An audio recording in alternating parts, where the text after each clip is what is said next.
तीसरी चीज जो है वो ये है कि जो स्वैपिंग है वो एप्लीकेशन के अंदर आने के लिए जाएगी। अच्छा, उसका ताल्लुक जो है वो ब्लॉकचेन के लाइव होने से नहीं है, उसका ताल्लुक ये है कि हमारी जो एप्लीकेशन है ये अपडेट पर जाएगी।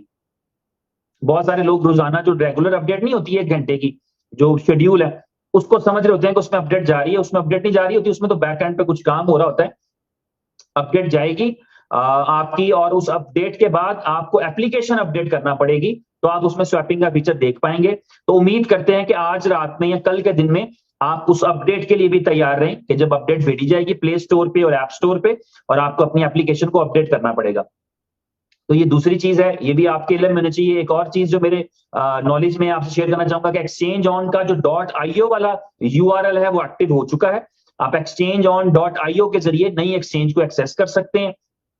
आपका जो प्रीवियस एक्सपीरियंस है उसकी रोशनी में आप देखें कि आपके पास एक बहुत ही अच्छी और स्मूथ किस्म की फीचर्स के साथ आपके पास एक्सचेंज आ चुकी है। इस एक्सचेंज पे अगर आप देखेंगे तो आपको कितने लोग हैं जो स्क्रीन शॉट शेयर कर रहे हैं, डिपॉजिट करते हैं, इंस्टेंट विड्रॉल करते हैं, इंस्टेंट, और मिनट्स के अंदर ये चीजें हो रही हैं, क्योंकि अब आपकी एक्सचेंज जो है वो एक प्रोफेशनल मोड में चली गई। और प्रोफेशनल मोड में ऐसे चली गई कि आपने दुनिया की एक बेस्ट कंपनी जो दुनिया की सारी टॉप 100 एक्सचेंजेस को प्रोवाइड करती है, अपना कस्टोडियल सर्विसेज देती है, उसको आपने इंटीग्रेट किया है।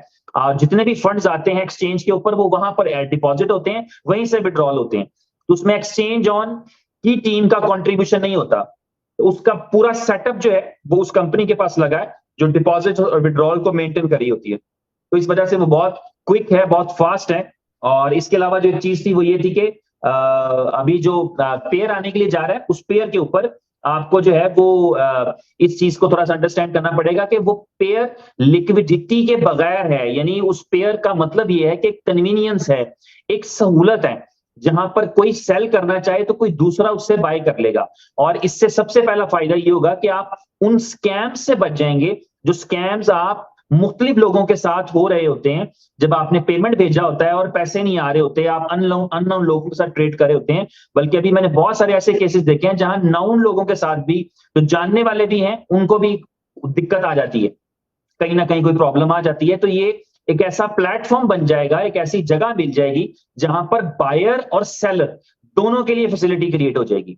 लेकिन इस स्वैपिंग का फिर ताल्लुक जो है वो बाइंग और सेलिंग से जुड़ता है।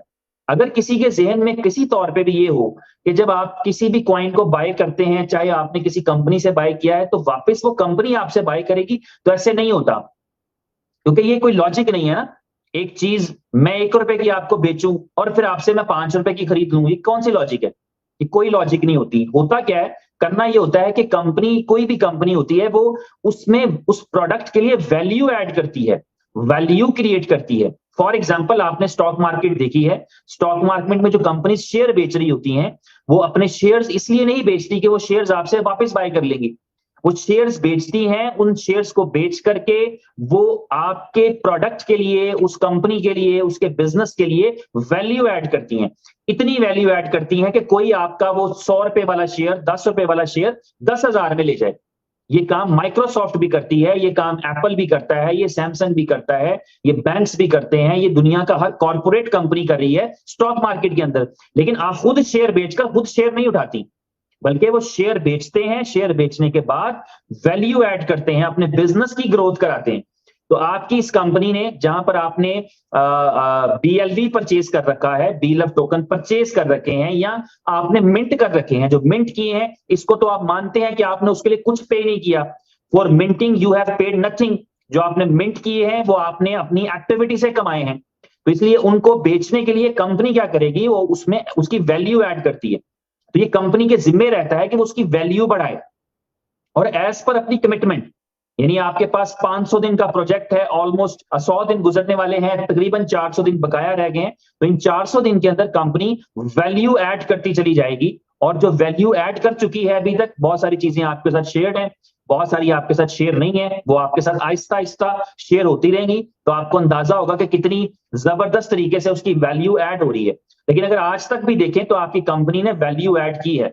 आप गूगल पर जाकर यूट्यूब के ऊपर अपना नाम लिखेंगे तो आपको पता चलेगा कि आपकी एक वैल्यू है, और ये value day by day increase कर रही है। इस वैल्यू को ऐड करने के लिए मिलियंस ऑफ डॉलर खर्चे जा रहे हैं। आप देखते भी रहते हैं एक्टिविटीज कंपनीज की, ये वो सारा कुछ। अभी आपके साथ जून के महीने में बहुत सारी चीजें शेयर होंगी, तो आपको रियलाइज हो जाएगा कि किस तरीके से उसमें और वैल्यू ऐड हो रही है। तो वैल्यू ऐड होती चली जाएगी। जिस वैल्यू के एडिशन का नतीजा ये निकलेगा कि ये कंपनी उसको $2 की प्राइस पर लिस्ट करेगी। ये वैल्यू एडिशन से ही होगा कि लोग उसको 2 पे बाय करेंगे, सस्ता समझकर। ये चीप प्राइस है। उस वक्त आप निकलना चाहें तो निकल सकते हैं, आप सेल करना चाहें तो सेल कर सकते हैं, लेकिन लोग आकर के उसको बाय कर रहे होंगे।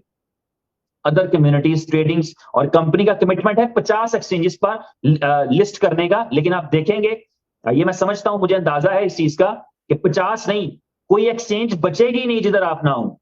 आप 50 एक्सचेंजेस का एक्सपेक्टेशन करते हैं, कंपनी ने 50 का कमिटमेंट किया है। कभी कभी हम सोचते हैं 50 का कमिटमेंट किया है तो 10 भी कर दी तो बहुत है, लेकिन आप देखेंगे कि कोई एक्सचेंज बचेगी नहीं जहां आपका BLE ट्रेड ना हो।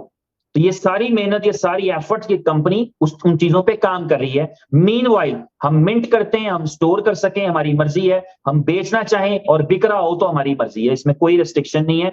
हर एक का अपना विजन है, हर एक का अपना स्कोप है, हर एक को खुद पता है कि उसने कहां से किस लेवल से जाकर उसको क्लोज करना है या किस तरीके से उसमें से पैसा बनाना है।